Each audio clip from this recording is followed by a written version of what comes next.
চিনতে না পারে নিজের কাপড় নিচে ধুতেন, মায়ের কাপড় ধুয়ে দিতেন,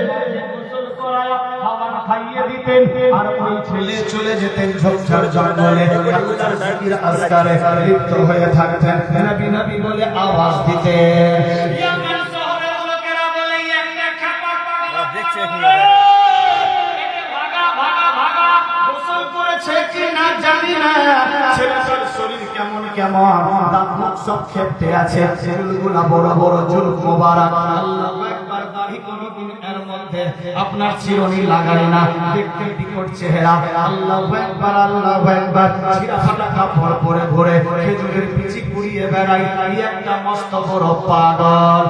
দেশের মানুষজনেরা পাথর নিয়ে তারে মারতো, হযরত ওয়াইস করণী বলতেন, ইয়ামেনের লোকেরা আমাকে মারো মারো মারো, মানা করছি না, তবে বড় পাথর দিয়ে মারিও না, ছোট পাথর মারিও,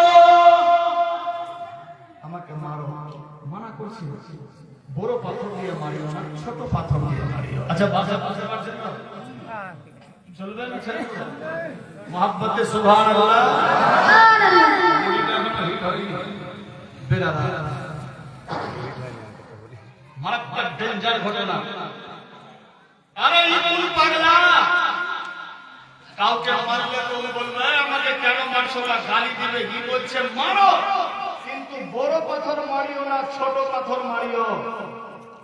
মানুষজন ঘিরে বলছে পাগল তোর বাড়ি কোথায়, বলে ইয়ামেন শহরে। কোন গ্রাম? করণ এলাকায়। নাম কি জানি না, বাপের নাম আমি, মা নবীনা, নিজের নাম বলছেন, তোমার নাম?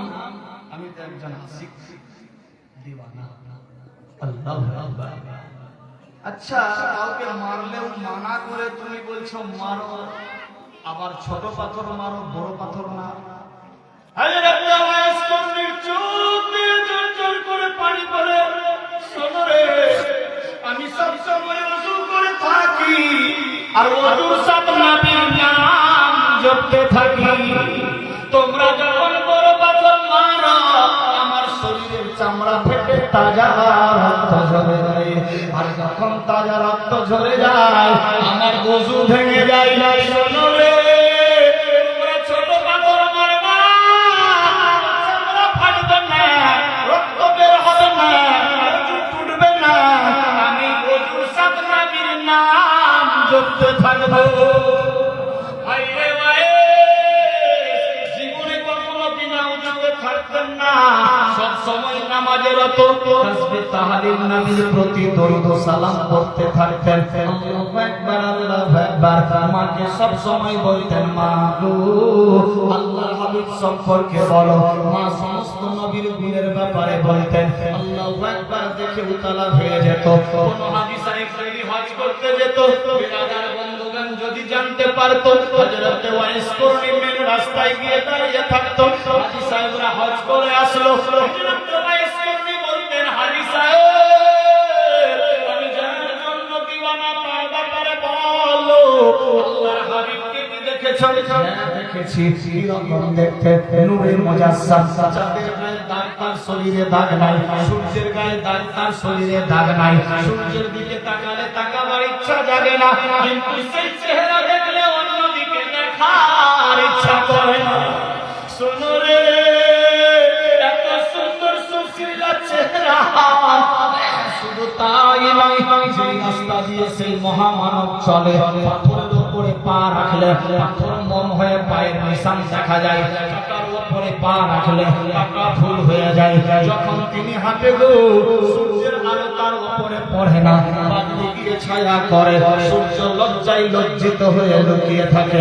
এই সমস্ত ঘটনা শুনতে লাগলেন, হযরত ওয়াইস করণীর বিবেক জাগতে লাগলো। আল্লাহ, আমি যার জন্য দিওয়ানা তাকে কি দেখতে পাবো না? আল্লাহু আকবার আল্লাহু আকবার। মনের মধ্যে আখ্যা করলো, আজকে আমার মাকে গিয়ে বলবো, মা গো আমি আমার হাবিবকে দেখতে যাব, আমি আমার মদিনা শরীফ যাব। আমার হাজি সাহেবের দেখান, হাজি সাহেব আমার নবী সম্পর্কে বললো।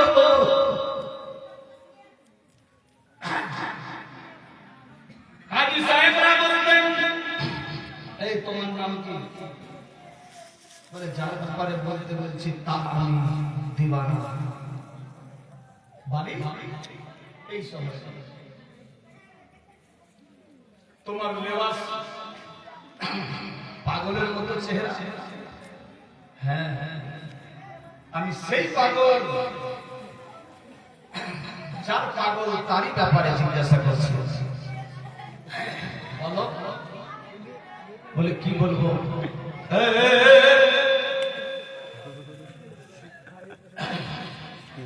কি বলবো? যে রাস্তা দিয়ে তিনি যায় মানুষজন কাজকর্ম করলে কাজকর্ম ছেড়ে দিয়ে তাকিয়ে থাকে দেখার জন্য। ছাগল বাচ্চারা মায়ের দুধ পান করতো, রাস্তা দিয়ে আমাদের মুজাসসাম চলতে আছে, দুধ খাওয়া ছেড়ে দিয়েছে। ছোট ছোট বাচ্চারা মায়ের দুধ পান করছে, শুনতে পেয়েছে দয়ার হামিদ আসছে, সমস্ত খাওয়ান ছেড়ে দিয়ে সেই রাস্তার দিকে তাকিয়ে থাকতো। হাজী সাহেব, আমি যার জন্য দিওয়ানা বানানো পাগল, তারকে আমি দেখতে পাবো না।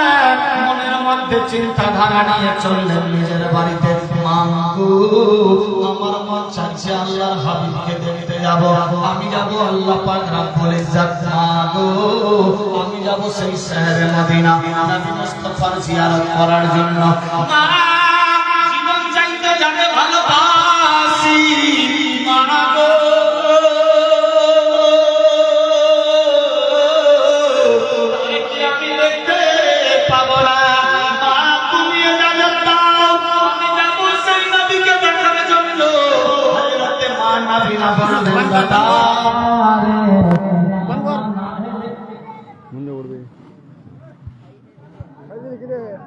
কি করবে এগুলা?